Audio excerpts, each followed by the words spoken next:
Hello and welcome to the Rule 19 video.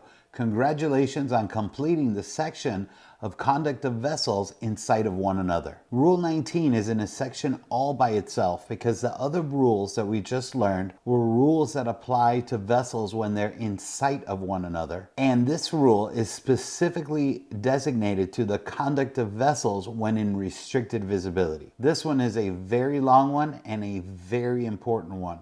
So get your notepad ready and let's jump right in. Rule 19A states that this rule applies to vessels not in sight of one another when navigating in or near an area of restricted visibility. So what this rule is stating is that this rule applies to all vessels that are navigating in or near restricted visibility. And it's important to know that the vessels are not in sight of one another because you cannot be in sight of another vessel in restricted visibility. And just to refresh your memory, this means that you cannot see the other vessel with the naked eye. Normally, you would see a rule like this separate as an application rule, like we've seen in the other sections. But the actions of vessels that are in restricted visibility are all lumped into one solitary rule. Now, one important thing to call out as we dive into Rule 19 is that the rules of conduct of vessels in sight of one another do not apply in this section. Now, I know that this could sound a little confusing, but to try to make it easier for you and to help you understand, just know that if you're in a restricted visibility situation, all of the rules that we're going to cover within Rule 19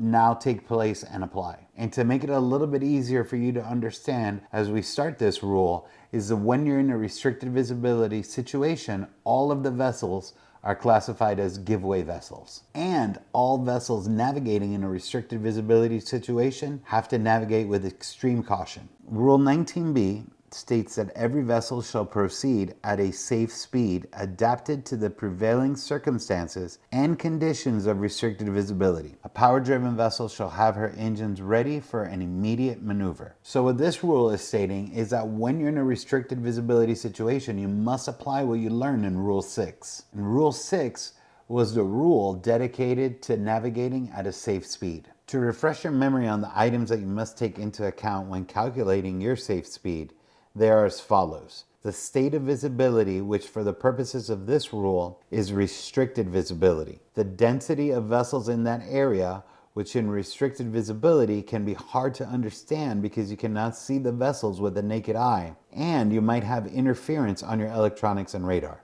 The maneuverability of your vessel, background lights, and or the backscatter of your own lights. And this is important because this can be amplified in restricted visibility situations. The weather conditions and the state of the sea that you are in. And lastly, the available depth of water and the draft of your vessel to ensure you do not navigate into too shallow of water. The second part of Rule 6 applies to vessels that are fitted with an operational radar. Remember that Rule 6 states that if you have a radar fitted on your vessel and it's operational, you must use it all the time in restricted visibility situations. To refresh your memory on the additional items that you must take into consideration with a radar, I want to cover them again, and they're as follows. The characteristics and limitations of the radar on the vessel, and this is important for you to fully understand before you're in a restricted visibility situation. The range of the radar on the vessel, and if you remember, this is to ensure that you do not encounter potential hazards on the radar screen until they're too late, and this can happen if your range is inadequate. Small items that are either floating in the water, such as debris in small vessels or boats, and you really need to understand that these items might not even appear on your radar screen because they are so small. And lastly is the interference that the current weather conditions will have on your radar. Remember that heavy weather systems will be picked up by your radar and they will block out everything else that you could see. Rule 19C states that every vessel shall have due regard to the prevailing circumstances and conditions of restricted visibility when complying with the rules of Section 1 of this part. So what this is simply stating is that all of the things that you learned in Section 1 apply in this rule. So to refresh your memory, let's review them again to ensure you understand them and how they all tie together to this rule. So Rule 5 is the lookout rule. And remember that all vessels in restricted visibility must still have a lookout, and that the lookout needs to be able to have a visual of 360 degrees around the vessel, and they also need to be able to hear. This is going to be especially important in restricted visibility because you might hear a vessel's signals before you could see it.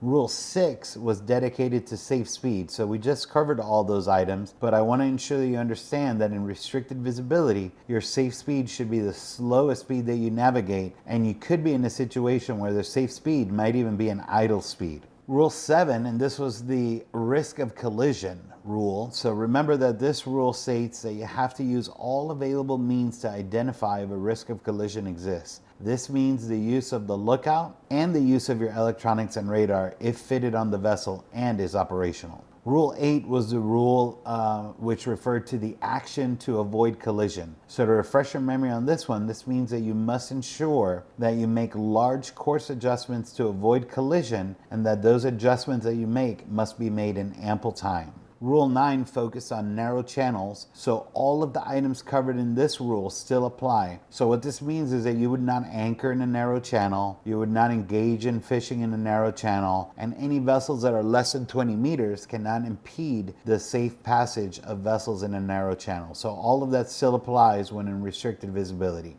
And then Rule 10 was a rule dedicated to traffic separation schemes. And this means that if you were in a restricted visibility within a traffic separation scheme, the rules from that traffic separation scheme would still apply. Rule 19D states that a vessel which detects by radar alone the presence of another vessel shall determine if a close quarters situation is developing and or risk of collision exists. If so, she shall take avoiding action in ample time, provided that when such action consists of an alteration of course, so far as possible, the following shall be avoided: an alteration of course to port for a vessel forward of the beam, other than for a vessel being overtaken, and an alteration of course towards a vessel abeam or abaft the beam. So what this is stating is that when you detect a vessel by radar alone, you need to monitor and plot the other vessel to determine if a close quarters situation and risk of collision is developing. If a risk of collision is developing and is detected, you must take appropriate action. Now, when taking these actions, Part 1 of the rule states that you cannot make a course alteration to port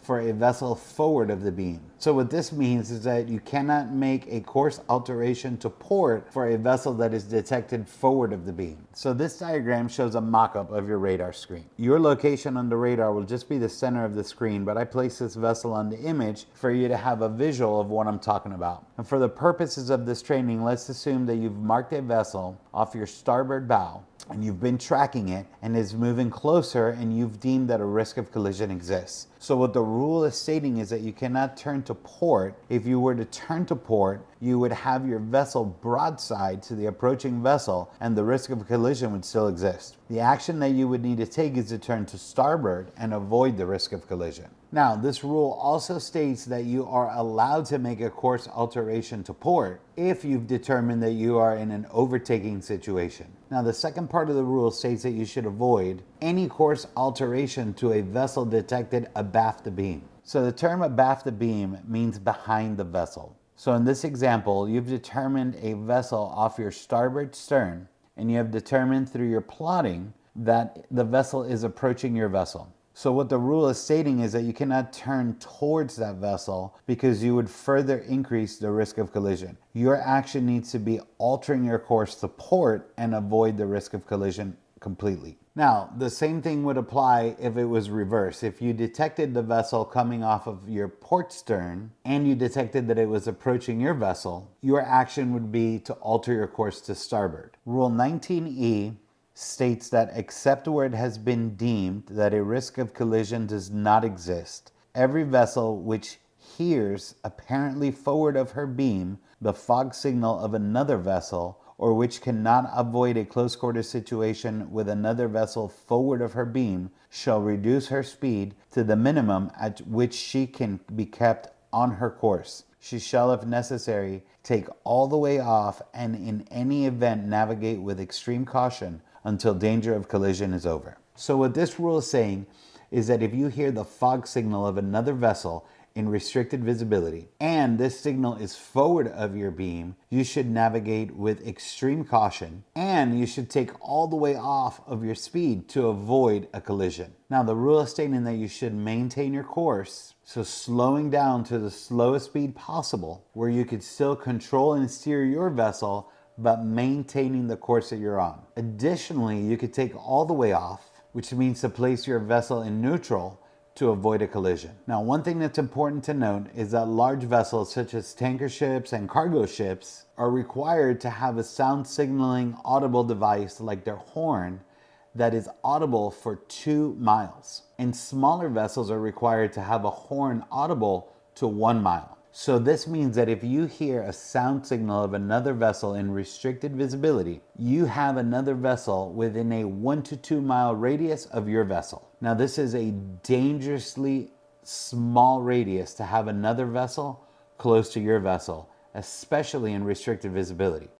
All right, congratulations on making it to the end of Rule 19. Now, I know what you're thinking. That was a ton of information that we covered. And I know that it's a very long rule, but being in a restricted visibility situation, it's one of the most dangerous conditions that you could find yourself in when navigating. This is why there's so much detail and focus around this situation. Now, this is a very important section for you to understand because it's going to be covered extensively in the final exam. So study these notes over and over until you can fully articulate and understand all the items covered under Rule 19. Keep on practicing them until you get it. Remember, there's no points for speeding through this. Keep studying it, keep learning it, take your time, and I'll be waiting for you in the next video.